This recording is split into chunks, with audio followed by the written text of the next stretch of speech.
So what's going on, guys, and welcome back to episode number 71 of our Portsmouth career mode. And we've just got 2 games left this season, which is one against Southampton away from home, which is going to be a massive game for us as it is a massive derby, and the next one will be up against Arsenal, which I do believe we will be simming unless we lose this game. But if we win or draw this game, we will be simming the Arsenal game, because then we finish in the Champions League spot whatever happens. So we are going to jump straight into the first game of this episode, which might be the first and only game of the episode, which is going to be away from home at St Mary's Stadium up against Southampton. So I know you guys don't like Southampton, so I'm going to do my very best to go ahead and beat them, and we've also got our strongest possible lineup for this game available.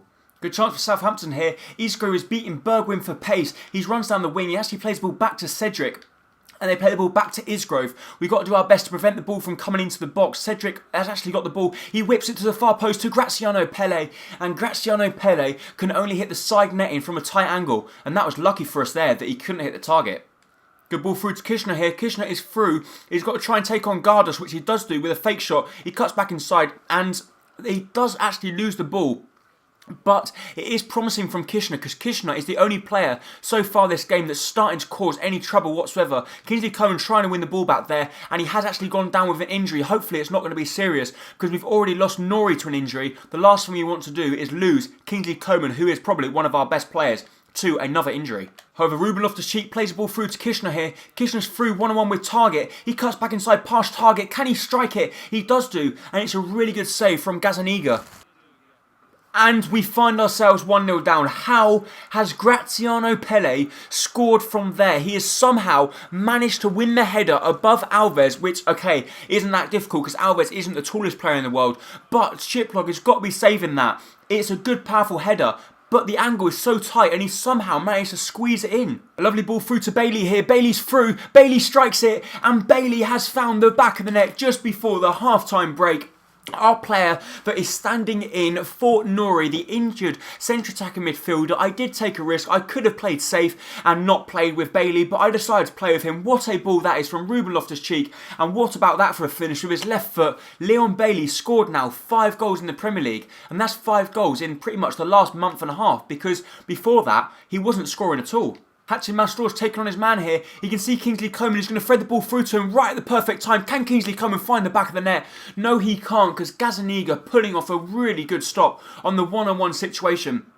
But Kingsley Coman has got to find the back of the net there. We play a good ball over the top here. Can Kishner win that header? Yes, he can. He plays it on to Leon Bailey. Leon Bailey, we do know, is extremely quick across the ground. He tries to take on Gardos, and I could have easily played that ball through there, but I wasn't looking. I was looking at the mini-map for some reason, trying to see if there was a run behind me, but obviously there wasn't, and that there, I would actually put my hands up there and say I could have done a lot better. Ball through to Leon Bailey here. Can Bailey get there before Target? Unfortunately not, because Bailey has actually run out of steam, as he's been running pretty much everywhere throughout the whole game, and unfortunately it gets to a stage when he just has no legs left. So I think we're going to have to look at maybe substituting him soon, but I think this might actually be our last competitive game. If we can win that, yes we can. Well, we didn't win it, but at least Shiplock made the save. But Kingsley Coman on the ball here. Kingsley Coman trying to squeeze the ball through. I was actually trying to play it to Mastor, but for some reason it tries to play it to Leon Bailey. But Southampton here are really applying the pressure here, and it wouldn't surprise me if they go ahead and score another goal, because they really are playing well. But we've got another good chance here. We're going to try and play the ball over the top to Bailey. Can Bailey get there before Gardos? No, he can't. But can he win the ball? They play the ball back to Pantilimon. Pantilimon back out wide to Target.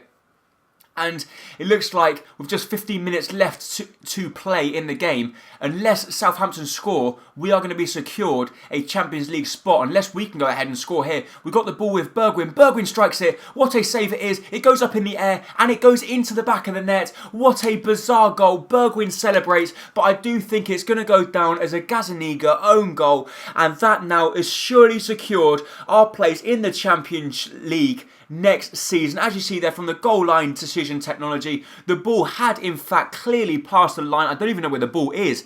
It's actually Gardos had put it over the line, and we've been given the goal. 2-1 to us. We find ourselves 1-0 down, and now in the 75th minute, we find ourselves 2-1 up. It looks like now Champions League spot is going to be secured, and we're not even going to be required to play the last game of the season against Arsenal. However, really good chance for Southampton here. Target's got the ball. He plays the ball inside, but Shiplock throws the ball out wide here. We've got a really good chance. We play the ball over the top to Leon Bailey. Leon Bailey with a lovely first-time touch past Gardos. He slips the ball through to Kingsley Coman. Kingsley Coman back to Kishner. Can Kishner find the back of the net? No, he can't, because Gazaniga makes a really good save, but it's not going to matter 1 inch because Kishner's going to whip the ball in the box. Ruben Loftus-Cheek to win the header, which he doesn't, but it goes up in the air, and it looks like Loftus-Cheek might have injured himself in the process as well.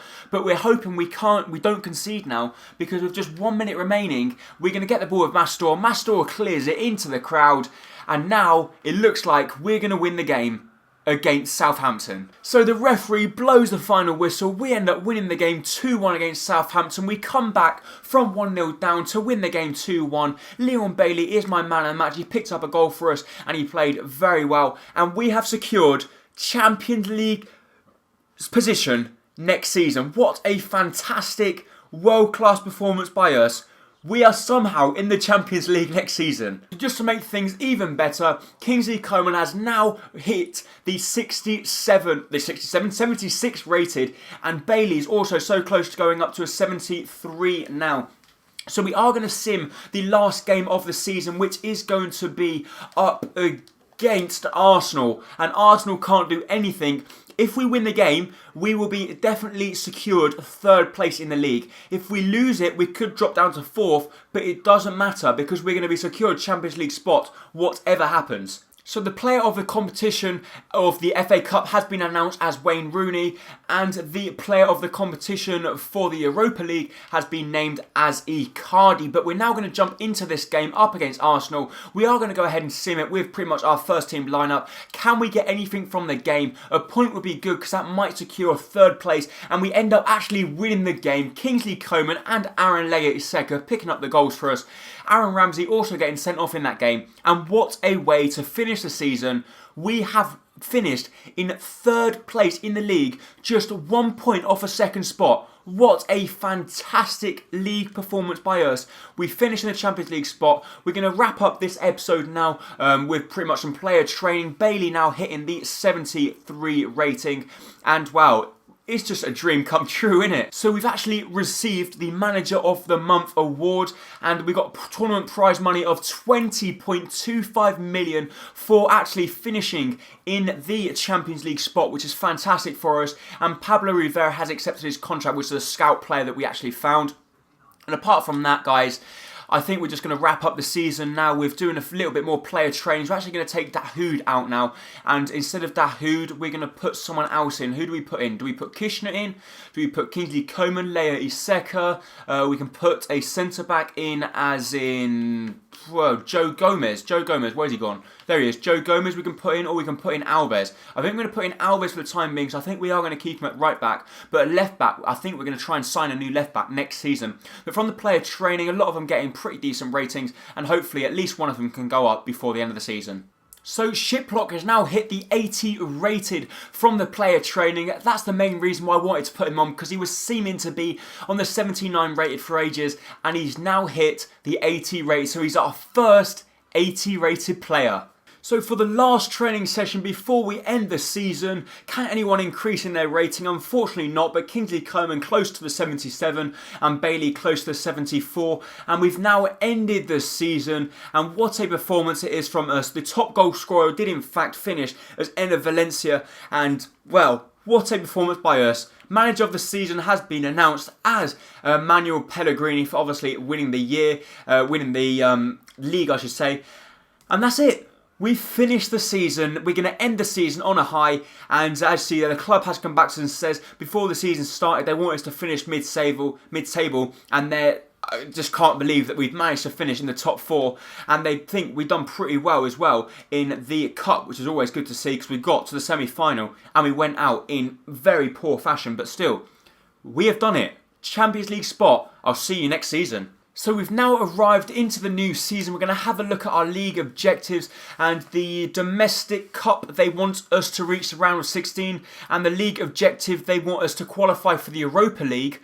And then our season budget, this is the most important. We have got a budget of 26 million euros and 130 wage budget, which isn't too bad, to be honest. I think we can work with that, and I'm happy that they have actually given us quite a bit of money. So the players we're going to put on the training drills are obviously going to be the same as always. So Kingsley Coman will be on there, and he will be on the shooting one, and Kingsley Coman can be on the chance creation. The other person we can put on is going to be obviously Leon Bailey. He can go onto a hard chance creation as well. Who else do we need to put on? I think Kishner will leave for the time being. Mastor can definitely go on because Mastor is just going to keep increasing whatever people say. Do we want anyone else? Nori can also go back on now. Centre backs are always as they are. Right backs, we can put Alves on because Alves is close to 76. So we'll put him on for the time being, at least until he reaches the next rating. And we will put, do we put our goalkeeper back on and try and get him up? Yes, we are. We're going to put our goalkeeper on and let's see if we can get at least Shiplock up to an 81 rated. We're going to simulate all of them in the first training of the season. Obviously, no one's going to go up because they're all starting from 0. However, that is going to be it for this episode. Before we actually end up the episode, we are going to accept the bid. We are going to do the one in the middle, which is the one that obviously pays the most money. We can have a look at the emails before we end up the episode, and hopefully you will come back next season to have a look at the how we get on. So the International Cup, an update from England. A pre-contract has arrived, as in Geordie and Matt. We get a transfer offer already for no other than our goalkeeper, and the player loans expired, so Ola Aina has joined Chelsea again, and they want us to reach the knockout stage. So that's quite a big objective, to be honest. And let's see what the offer is. 19 million from Sporting. I'm sorry, but you're not going to have him unless you go ahead and give us something ridiculous of like 70 million, because I know for a fact they're not going to go ahead and give us that. So, like I was saying, thank you so much for watching this episode. If you did enjoy it, please make sure to hit the like button down below, as it is going to be hugely appreciated. And I really hope to see you next time, very, very soon, for the next episode of whatever that career mode might be. Thank you. Bye-bye.